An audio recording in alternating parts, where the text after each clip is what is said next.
በቀደምት ጊዜያት አንድ ባለ ሀብት የሆነ ሰውዬ በአንድ አካባቢ ይኖር ነበር።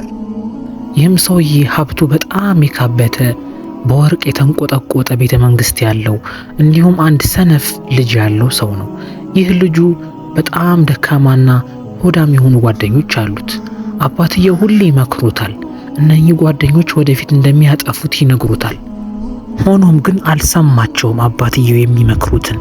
ከጓደኞቹ ጋር ያለውን ንብረት መበተን፣ መሳሳቅ ጀመረ። ከዕለታት በአንዱ ቀን አባትየው በጠና ታመው አልጋ ላይ ይተኛሉ። በዚህ ሰዓት አባትየው ለልጁ ትልቅ የሆነን ምክር ይመክሩት ጀመር። ልጄ፣ እኔ ከዚህ በኋላ ብዙም አልቆይም በሕይወት። አንተ ግን የኔን ተተኪ ወራሽ ነህ። ሆኖም ባህሪህ ገንዘብን የሚያባክንና ደካማ ፍጡር ሆነሃል። የኔን ንብረት በስርዓት ለመወከልና ለመረከብ ጠንካራ መሆን አለብህ። እባክህን ምክሬን ስማ። እኔ መሞቴ አይቀርም። ያኔ ሀብቱ በእጅህ ይሆናል። ያኔ እንዳሁኑ ብዙ መሳሳቅ፣ መጫወት፣ ቁማር መጫወት፣ ያለህን መበተን ከሆነ ስራህ ሀብት ሁሉ ይጠፋል እያሉ ለልጁ ትልቅን ምክር መምከር ጀመሩ። አልተውትም። ደግመው ደጋግመው ይመክሩታል።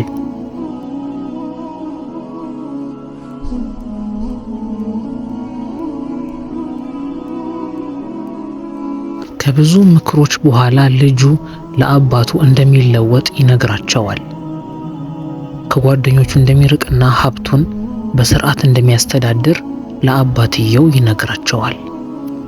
እንደዛም ብሎ ይሰናበታቸዋል። አባትየውም አሁንም ከጥርጣሬ አልተወገዱም። ምክንያቱም ልጃቸው ብዙ ጊዜ እንደዚህ እያለ ወደ ጨዋታ ይገባል። ልጁም አሁንም ቢሆን እጃቸውን ይዞ እንዲያምኑት ከማስረዳት የዘለለ ነገር አላደረገም።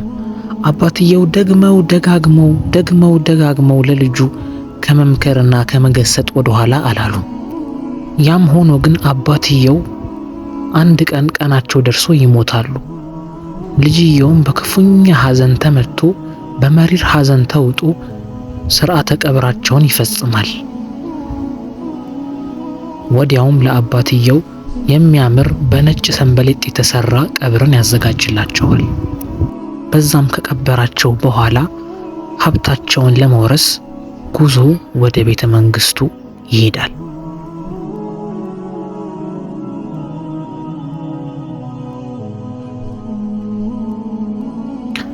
ለአባቱ ቃል ገብቶ ወደ ቤተ መንግስቱ ከሄደም በኋላ የለመደው የልጅነት ሱሱ አልለቀቀውምና አሁንም ጓደኞቹን ሰብስቦ ያለውን ንብረትና ገንዘብ መበተንን ተያያዘው።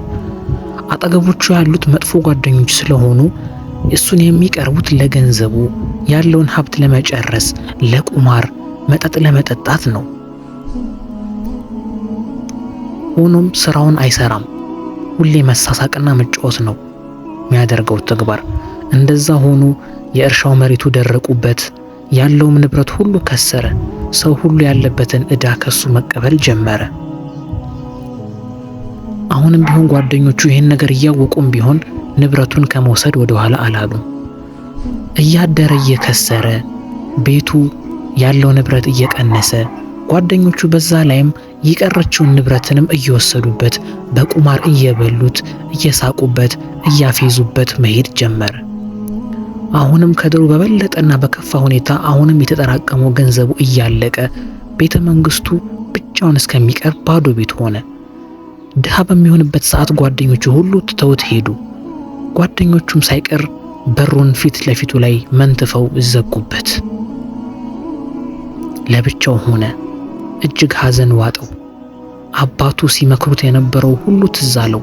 ጓደኞቹ ለጥቅም እንደቀረቡት ትዝ አለው። ካለችው ነጠላ ልብስና ቤተ መንግስቱ በቀር ሁሉም ጓደኞቹ ትተውት ሄደዋል። አንዲትም ሳንቲም እንኳን አላስቀሩበትም። በዛ ክፉኛ አዝኖ ያለቅሳል። ብቻውን ቤተ መንግስት ውስጥ ይቀመጣል። ማንም የለም። ቤተ መንግስት ውስጥ ያሉ ውድ ንብረቶች ተሽጠው አልቀዋል። ከሱ ጋር አንድም ሰው የለም። በሐዘን ተውጧል። ሐዘን ወሮታል። ልቡ ተሰብሯል። አባቱም ናፍቆታል። ሆኖም ግን አሁንም ይህን የሚተካከልለት አንድም የሚረዳው ጓደኛ አላገኘም።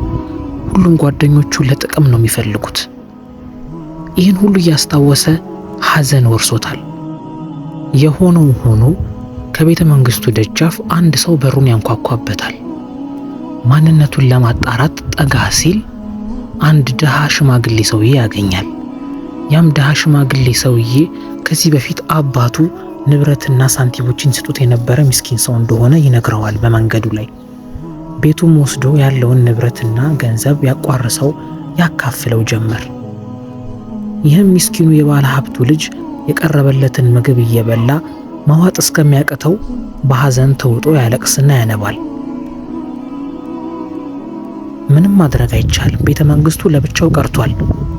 ባለፈ ክረምት ቤት አይሰራምና ነውና ነገሩ ማንም እሱን ሊረዳው ፈቃደኛ የሆነ ሰው የለም። የመጥፎ ጓደኛ መጨረሻው ይሄ ነው። አብሮህ ባለህ ሰዓት አብሮህ ያጫፍራል፣ በሌለህ ሰዓት ግን ሁሉም ከርቶህ ይሄዳል። ይሄ ለሁላችንም ትምህርት መሆን ያለበት ጉዳይ ነው። በስተ መጨረሻም የሚኖርበትን ቤተ መንግስት ኑዛዜ ጽፎ ለአንድ ለሃይማኖት አባት ይሰጣቸዋል። እሱ ሲሞት ያንን ቤተ መንግስት ወደ ቤተ እምነት እንዲቀይሩለት የሚያዝ ኑዛዜ ጽፎ ያስረክባቸዋል። ሆኖም ግን አሁንም የቀደመ ትዝታና ሀብቱ እያስታወሰ ጓደኞቹ እንዴት እንደከዱት እያስታወሰ ክፉኛ ያለቅሳል። አይኑ እስኪደርቅ እንባ ያነባል። ሆኖም ግን ሊመለስለት አልቻለም። ምክንያቱም ማልቀስና መቆጨት ጥቅም የለውምና። ከዚህ በፊት ያገኘው ድሃ ሰውዬ ልብስ ለብሶ ወደ አንድ ዋሻ እንዲሄድ ግብዣ ያደርግለታል። እንደተባለውም ለብሶ በር ላይ ያገኘዋል። ወዲያውም ተያይዘው ጉዞ ይጀምራሉ። ከጉዞም በኋላ ዋሻው እንደደረሱ ወደ ስምጡና ጥልቁ ዋሻ ይገባሉ። ወደ ዋሻውም እንደገቡ አንድ መቃብር የሚመስል ትልቅዬ በእብነ በረድ የተሰራን ነገር ያሳየዋል። የባለ ሀብቱ ልጅ ምን እንዳለው ግራ ገብቶታል። ሽማግሌውም በተደጋጋሚ ጠይቀዋል። ሽማግሌውም ውስጡ ከፍቶ እንዲያየው ያስረዳዋል። ወጣቱም ልጅ እጅግ ተደናግጧል። ምክንያቱም እንዲህ አይነት ነገር ከዚህ ቀደም አጋጥሞት አያውቅምና። ልጁ ያሳለፈው ህይወቱን በመጫወት ነበረ። ሆኖም ሊከፍተው መታገል ይጀምራል። ድንገት ሲከፍተው ሰንበሌጡ ሙሉ ለሙሉ በወርቅ የተለበጡ ሳንቲሞች ያሉበት የሚያምርና የሚያብረቀርቁ ወርቅና ሀብት ያለበት ነው። በዚህም ሰዓት ወጣቱ ልጅ በጣም ይደነግጣል። ምክንያቱም ይሄ ሁሉ አባቱ ለሱ ያስቀመጡለት ንብረት ነበረና። ሽማግሌውም ሰውዬ እንደሚያስበው ድሃ ሰው እንዳልሆነና የአባቱ የቅርብ ጓደኛና ወዳጅ እንደሆነ ያስረዳዋል። አባትየው ልጁ በጣም ሰነፍና ያለውን ንብረት ለሰው ሁሉ የሚበትን ሰው እንደሆነ ስለገባቸው ከልጁ ደብቀው ለወደፊቱ እንዲጠቅመው ብለው ብዙ ገንዘቦችና ሀብት ንብረቶችን ለልጁ እንዲያጠራቅሙበትና እንዲያስቀምጡለት ለዚህ ሽማግሌ ነግረውት ነበር። ይህም ሽማግሌ የተባለውን ነገር ሁሉ ያስቀምጥለትና ያጠራቅምለት ነበረ። የሆነ ሆኖ ይህ ልጅ ድህነቱን ከወረሰውና ብቸኝነቱን ከዋዛ በኋላ ጨንቆት ነበረ። በዚህ ሰዓት ነበር አባቱ ለሱ ጥልቅ እሳቤና ውዴታ እንዳላቸው የተረዳው። ምክንያቱም አባትየው ወደፊት ጥቅምና ጉዳቱን ለይቶ እስከሚያውቅ ሀብትና ንብረቱን ለሱ ለብቻው ደብቀውለት አስቀምጠውለት ነበረ። ሆኖም እሳቸው በሚሞቱበት ጊዜ ለወጣትና ለልዑሉ ልጃቸው በዚህ ሽማግሌ አማካኝነት ነበረ። ከዚህ ፊት ቤተ መንግስቱን ጽፎ የሰጠበትንም ኑዛዜ ወረቀት መልሰው ይሰጡታል። የሱ ንብረት እንደሆነም ያስረዱታል። ከዛሬ ወዲህ ያሉትን ንብረቶች በአግባቡ እንዲጠቀምና የአባቱን ንብረቶችና ሀብቶች እንዲሁም ደግሞ የደረቁትን ተክልና አዕዋፋት እንዲያስተካክልና እንዲመልስ ይነግረዋል። ልጁም ከዚህ ፊት ሲያደርግ የነበረው ሁሉ ነገር በማስታወስ እየተቆጨ ለወደፊት ራሱን ሊያስተካክል ቃል ይገባል። አባቱም ምን ያህል ለሱ እንደሚያስቡለትና እሱ ሳያቅ ለልጁ የወደፊቱን ነገር እንዳጠራቀሙለት በማሰብ አባቱን ከልብ ይወደውና ስለሱ ማስታወስ ለሱም ጸሎት ማድረግ ይጀምራል። የሆነ ሆኖ ያ ሽማግሌው ሰውዬና ወጣቱ ይመለሳሉ። ቤተ መንግስቱንም በሀብትና በተንቆጠቆጠ ወርቆች ይመልሱታል። ወጣቱም ልጅ ጠንክሮ ስራውን ይጀምራል። የለሙ የፈኩ አበቦችና የአትክልት ስፍራዎችም ይኖራሉ። በዚህም ጠንክሮ መስራትን ይጀምራል። የማይጠቅሙትን ጓደኞችን መቅረብ ያቆምና በስራና በስራ ብቻ ያምናል። ምክርን ሲፈልግ ከዛ ከአባቱ ወዳጅ ይጠይቃል፣ ይመክሩታል። የዛሬው ታሪካችን እዚህ ላይ ያበቃል። የመጥፎ ጓደኛ መጨረሻውና አንድ ሰው ምንም ስራ ሳይሰራ ቁጭ ካለ ምን ያህል ድሃና የተንከራተተ ሰው እንደሚሆን የዚህ ወጣት ትምህርት ያስተምረናል።